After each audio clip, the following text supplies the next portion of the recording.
join us ya gitu ya, join us.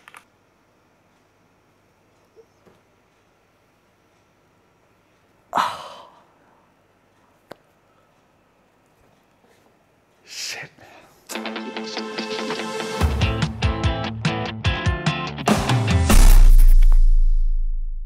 Hello guys, welcome back to my channel para desainer dan freelancer. Ketemu lagi dengan aku, Rio Purba. Kali ini kita bakal nyobain Adobe Photoshop Beta ya. Jadi Adobe Photoshop itu baru ngeluarin satu fitur namanya Generative Fill yang memanfaatkan kepintaran kecerdasan AI untuk mengisi ataupun membuat desain baru. Tinggal kita masukkan prompt, generate, dan dia bisa buat otomatis desain yang keren banget. Sebelum kita nyobain fiturnya langsung, nih aku mau kasih tahu dulu cara install dan kira-kira apa aja yang diperlukan ya untuk menggunakan fitur Generative Fill tadi.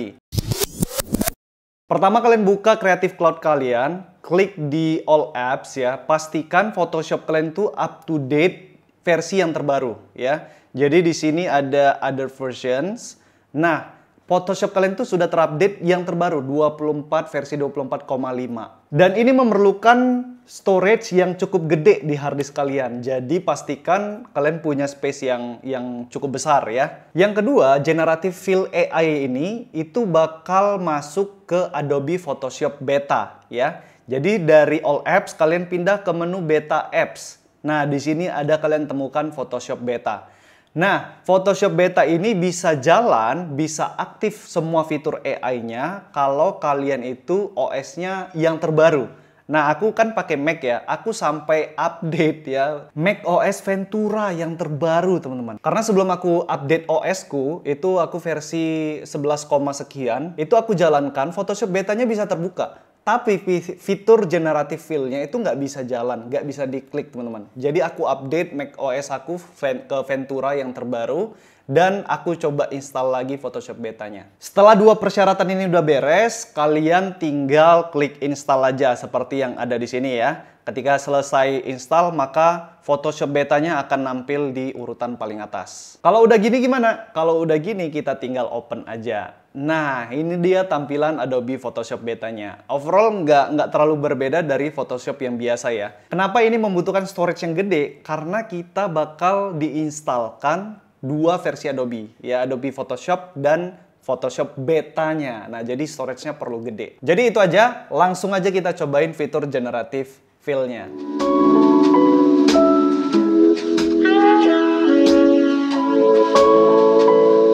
Oke, pertama kita butuh base image dulu. Kita coba copy, kemudian kita open di Adobe Photoshop. Nah, cara memulai fiturnya adalah kalian aktifkan Select Marquee Tool ya.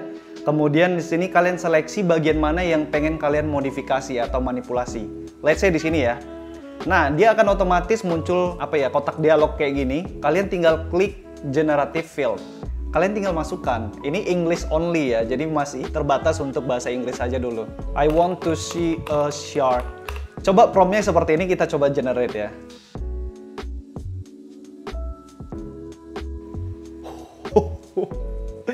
Keren kali cuy. Ini memang anakan ya, nggak terlalu gede ya, nggak terlalu gede ya. Aku kebayangnya yang gede memang.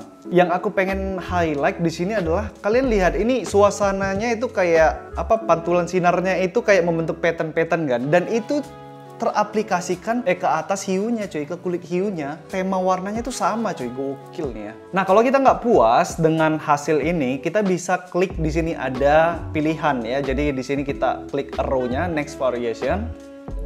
Nah, ini kayak kura-kura tapi kayak hiu juga ya. Kayaknya kurang suka.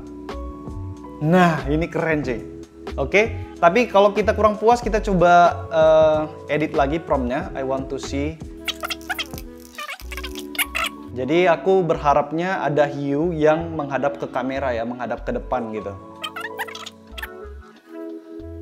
Oke, kurang besar tapi ini lebih baik ya, better daripada yang tadi nih. Coba kita next variation. Ya, ini matanya kurang jelas ya, matanya kurang jelas. Oke, kayaknya kita yang pilih nomor 1, walaupun ini kurang gede ya. Ya, kita pilih nomor 1 karena ini lebih realistis ya kelihatannya. Next, di sini aku pengen buat kayak batu karang ya. Jadi coba kita generate space yang baru.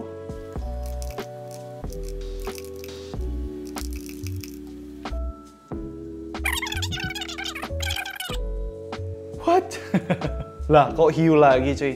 Oke, kayaknya keywordnya kurang bener nih. Coba kita cari ya.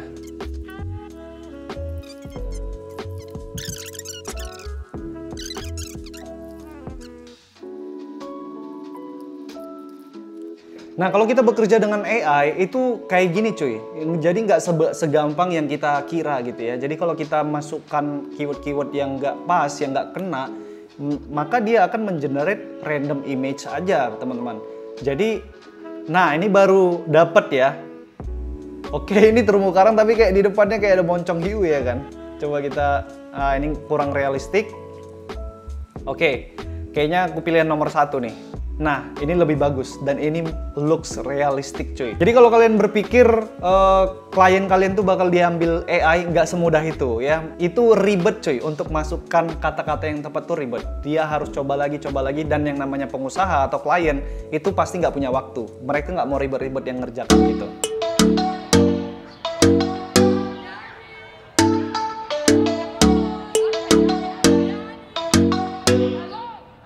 Nah, kita ke image berikutnya, teman-teman.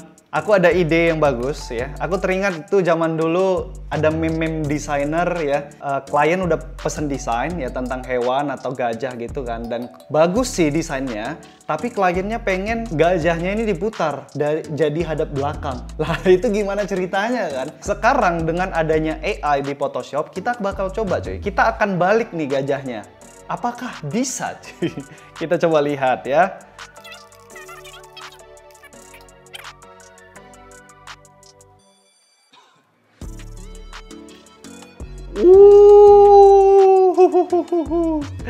Gokil cuy.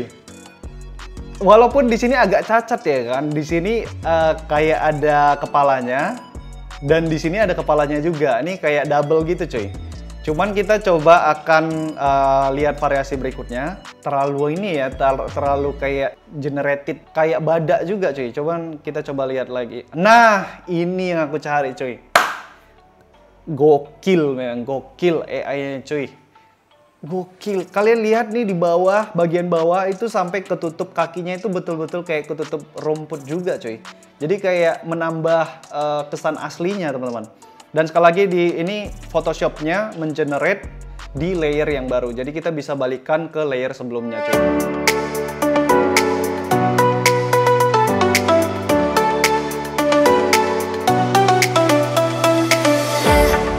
Berikutnya ya, ini aku download dari Freepik teman-teman, dan aku sengaja buka yang file JPG-nya. Jadi ini nggak bisa diedit-edit ya.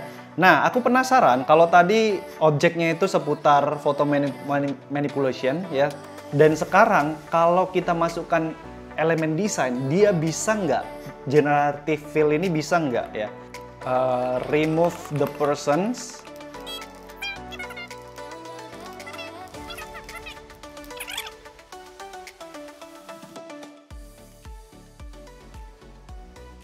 Oke, kurang pas ya teman-teman. Ini malah perkotaan ya.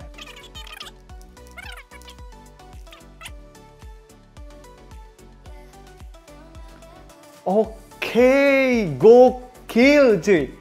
Gokil. Oh my god, gokil cuy, gokil. Coba kita ke next variation ya.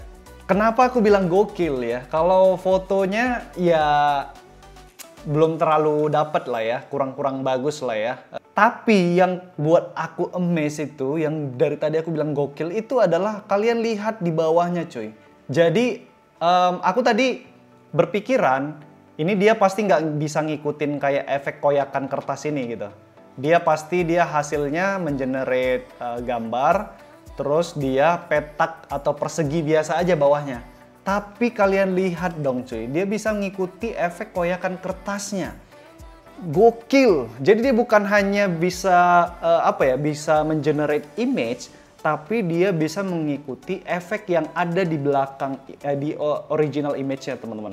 Nah, ini lebih advance lagi cuy. Coba kita mau ganti tulisannya dari adventure, change the adventure this text to be join us ya gitu ya, join us.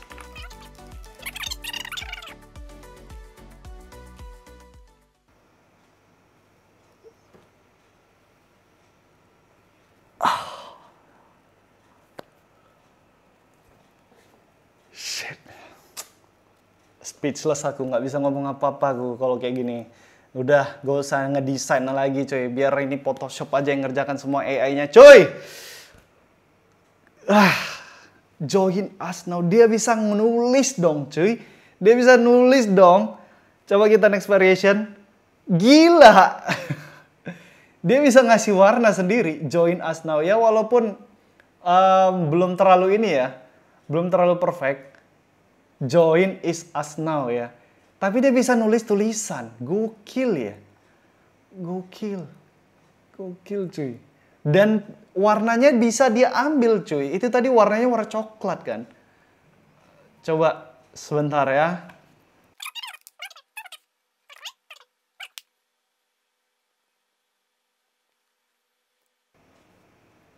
Oke, ya masih ini ya, masih terbata-bata lah gitu kalau orang mau ngomong ya kan, anak-anak masih terbata-bata. Jadi ini tulisannya belum terlalu pas. Coba sekali lagi nih kita coba. Kalau nggak bisa juga ya udah kita skip cuy. Berarti dia belum perfect ya, tapi dia udah bisa nulis walaupun ejaannya belum perfect. Kurang pas, kurang pas, kurang pas. Oke. Jadi itu dia hasil percobaannya teman-teman. Tapi overall sih ini good banget ya. Kita coba lihat ini dia sampai bisa buat kayak efek grunge-nya juga nih, kayak ada beberapa yang putus atau gimana ya, ada titik-titiknya menyamakan dengan tulisan teks yang ada di bawahnya nih cuy. Gokil nih, gokil. Ya mungkin ini kan masih beta ya, jadi makin banyak orang coba, ini AI-nya makin pintar. Nah mungkin 1-2 tahun lagi dia udah bisa bahkan ngetik sendiri, ngasih teks, ngasih efek sendiri, segala macamnya, ini makin pintar ya kan. Oke teman-teman, kita udah cobain generative fill di Adobe Photoshop Beta dan itu keren banget ya kan. Kalau di photo manipulation, khususnya kalian tuh yang bermain jual service editing foto, foto manipulation, fotografer ya, terus editing seperti itulah ya, terutama yang jual di Fiverr dan Upwork dan lain sebagainya, itu kalian jelas kalian bisa digantikan langsung oleh generative fill ini. Ya, kalau kalian tuh desainer poster, desain pokoknya ngedesain lah ya, kita udah coba tadi, dia bisa mengikuti efeknya, kemudian teksturnya, kemudian bentuknya, dia bisa mengikuti teman-teman, dia udah cukup pintar. Walaupun di bagian tulisan tadi kita udah coba, dia masih belum bisa mengikuti. Jadi mungkin itu masih kelemahannya untuk saat ini. Tapi yang namanya ini beta, pasti ke depan bakal ada versi-versi update-nya. Dan kita tunggu 1 tahun, 2 tahun kemudian, apakah AI di Adobe Photoshop ini makin pintar. Jadi itu aja, terima kasih buat kalian udah nonton sampai akhir. Gimana menurut kalian? Apakah kalian khawatir pekerjaan kalian bakal diambil oleh robot atau AI? Ya. Kalau aku sih nggak khawatir ya, karena prinsipku klien itu sebenarnya bisa belajar, mau belajar, tapi mereka nggak punya waktu. Jadi mulai sekarang sampai ke depan ya, desainer itu bukan ditentukan lagi dari bagus atau jeleknya, atau dari skillnya, bukan teman-teman. Karena kalau kalian bicara skill, AI bisa buat desain bagus dalam waktu yang singkat. Jadi kalian bakal kalah skillnya dengan robot atau AI atau teknologi teman-teman. Nah, yang buat kalian itu bakal survive ke depan adalah kalian tuh harus punya taste. Kalian itu harus menjalin networking, menjalin kuatin taste desainnya, passion kalian tuh kuatin ya. Ketika ngedesain tuh kalian masukkan feelingnya teman-teman. Yang menurut kalian itu yang perfect gimana supaya bagus ya. Jadi jangan sekedar buat desainnya bagus, tapi kalian masuk feelingnya di situ dalam project-project kalian. Itu yang buat klien itu mau meng-hire kalian ke depannya. Peluang-peluang ke depan itu akan tetap ada, walaupun klien-klien yang kecil, yang menengah ke bawah, yang mungkin budgetnya masih terbatas, bisa memilih ya karena mereka budgetnya terbatas. Tapi kalau klien menengah ke atas, itu mereka nggak ada waktu untuk masukkan promptnya satu persatu sampai tepat, itu nggak ada waktu. Bagus mereka hire desainer, mereka tinggal bilang apa yang mereka mau. Teman-teman jangan takut ya, tapi kita harus tetap update dengan perkembangan zaman. Kita harus pelajari apa yang menjadi keunggulan dari AI ini dan bagaimana cara kita untuk memakai AI untuk membantu pekerjaan kita sebagai desainer. Jadi itu aja. Bantu share video ini. Kalau kalian suka jangan lupa klik tombol like di bawah video. Oke, itu aja. As always, bagus-bagusnya desain ada aja yang nggak suka. Sejelek-jeleknya desain tetap ada orang yang suka. Jadi mau desain kalian bagus atau jelek, jangan pernah takut berkarya. Aku Rio Purbas, see you guys on the next video.